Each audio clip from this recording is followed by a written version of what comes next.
तो hey guys, स्वागत है आपका इस नई वीडियो में। आज हम देखने वाले हैं ज्योग्राफी से कुछ इंपॉर्टेंट से क्वेश्चन जो कि आपके एग्जाम के लिए काफ़ी ज़्यादा इंपॉर्टेंट है। अगर आप चाहे फिर बीपीएससी को ही टारगेट कर रहे हो या फिर यूपीएससी की, इस क्वेश्चन लगाने के बाद आपके सारे डाउट और सारी थ्योरी का एक बार फिर से रिवीजन भी हो जाएगा और आप देख पाओगे कि आप किस लेवल पे हो ज्योग्राफी में। तो चलिए शुरू करते हैं इस खास से वीडियो को।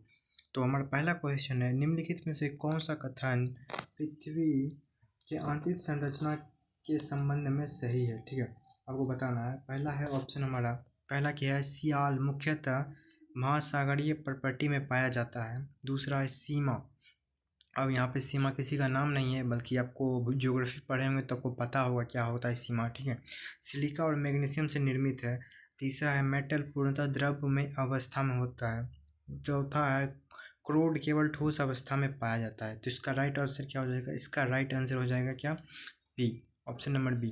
ऑप्शन नंबर बी इसका राइट ऑप्शन हो जाएगा। ठीक है, देखो ये हमारी पृथ्वी है, मान लो। ठीक है, इस तरह से कुछ हमारी पृथ्वी है। तो आपको पता है कि पृथ्वी पर दो तरह की प्लेटें पाई जाती है, एक महासागरीय प्लेटें होती है और दूसरा कौन सी प्लेटें होती है? एक महासागरीय, एक महाद्वीपीय प्लेटें होती है।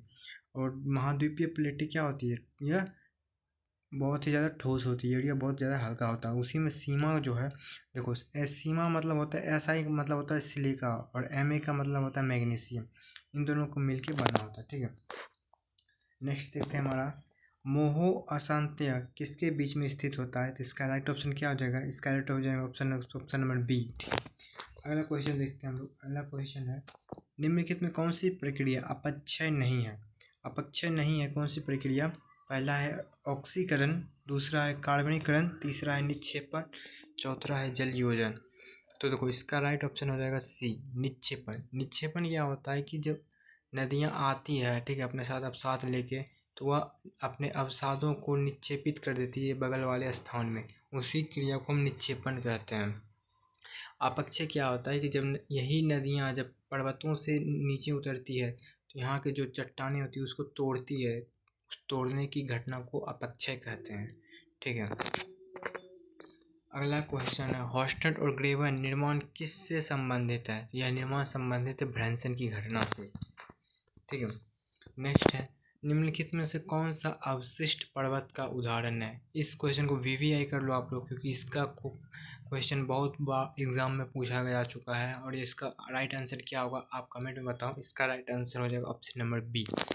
नेक्स्ट है, एल नीनो का प्रत्यक्ष प्रभाव क्या है? एल नीनो का प्रत्यक्ष प्रभाव क्या है? तो इसका प्रत्यक्ष प्रभाव होता है कि जब हमारे पूर्वी महासागर यानी कि पूर्वी प्रशांत महासागर के जल का क्या होता है, असामान्य ऊष्मीकरण, यानी कि बहुत ज़्यादा टेम्परेचर हाई हो जाता है। तो इसका right option option number B हो जाएगा। अगला है, कोरियोलिस बल का प्रभाव किस पर नहीं पड़ता है? तो कोरियोलिस बल का प्रभाव किस पर नहीं पड़ता है? बताइए, इसका राइट आंसर क्या हो जाएगा? वो हो जाएगा हमारे क्या, कोरियोलिस बल का महासागरीय धाराएं या पवन की दिशाएं, वायु दाब या लंबवत गिरती वस्तुएं। इसका राइट ऑप्शन आप कमेंट में बताओ, ये आपके लिए होमवर्क हो गया। ठीक है, अगला क्वेश्चन है, निम्नलिखित में कौन सा शीत मरुस्थल है? शीत मरुस्थल, देखो पहले जानो मरुस्थल क्या होता है। मरुस्थल हम उस क्षेत्र को कहते हैं जहाँ पर की वार्षिक वर्षा जो है वो 25 सेंटीमीटर से भी कम हो, तो उस स्थान को हम मरुस्थल कहते हैं। यह दो तरह से हो सकता है, एक तो जहाँ पर गर्मी यानी कि रेगिस्तान वाले मरुस्थल हो सकते हैं, और ठंड वाले मरुस्थल यानी कि शीत मरुस्थल भी हो सकते हैं। शीत के वो ऐसा क्षेत्र है जहाँ पर वार्षिक वर्षा 25 सेंटीमीटर से कम हो, तो शीत मरुस्थल से आपसे पूछा जा रहा है। तो इसका राइट ऑप्शन क्या हो जाएगा? इसका राइट ऑप्शन हो जाएगा ऑप्शन नंबर सी, गोबी मरुस्थल। ठीक है, अगला है, डोलड्रम क्षेत्र की प्रमुख विशेषता क्या है? तो इसका प्रमुख विशेषता क्या है? चक्रवात की अधिकता, ऑप्शन नंबर डी। अगला क्वेश्चन है, निम्नलिखित में कौन सी महासागरीय धारा उष्ण धारा है? इसका राइट ऑप्शन आप कमेंट में बताओ, ये भी आपके लिए होमवर्क हो गया। ठीक है, नेक्स्ट क्वेश्चन है, देखो मैं कुछ क्वेश्चन आपके लिए छोड़ रहा हूँ ताकि आप अगर जानते हैं तो कमेंट करें, अगर नहीं जानते तो गूगल करें। ऐसे क्या होगा कि आपको वो ज़्यादातर दिमाग में आपको घूमते रहेंगे और ज़्यादा टाइम तक वो आपके दिमाग में बैठे रहेंगे क्वेश्चन, उसका आंसर आपको पता रहेगा ज़्यादातर टाइम तक। नेक्स्ट क्वेश्चन है, लेटेराइट मृदा के निर्माण में कौन सी जलवायु उपयुक्त है? तो लेटेराइट मृदा के लिए सबसे ज़्यादा उपयुक्त कौन सी है? तो वह है उष्ण और आर्द्र। देखो लेटेराइट मृदा क्या होता है उसे समझो। किसी क्षेत्र में अगर टेम्परेचर बहुत ज़्यादा है तो ऑब्वियस सी बात है रेन भी बहुत ज़्यादा होगा।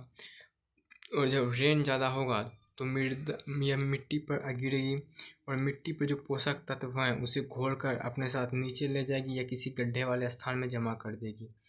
और जब यहाँ से पोषक तत्व निकल गए तो इस मृदा को कहते हैं हम लेटराइट मृदा, और ये पूरी प्रक्रिया लेटराइजेशन कहलाता है।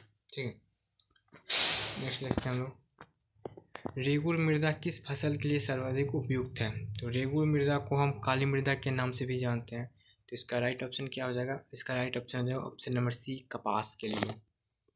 नेक्स्ट है, निम्नलिखित में कौन सी नदियाँ पूर्ववर्तीय नदियाँ का उदाहरण है? यानी कि वो नदियाँ जो हिमालय से निकलती है या उस तरफ से आती है जो वर्ष भर यानी कि 12 महीनों तक उसमें जल अवस्थित रहता है, तो वो कौन सी हो जाएगी? वो हो जाएगी हमारी ब्रह्मपुत्रा नदी।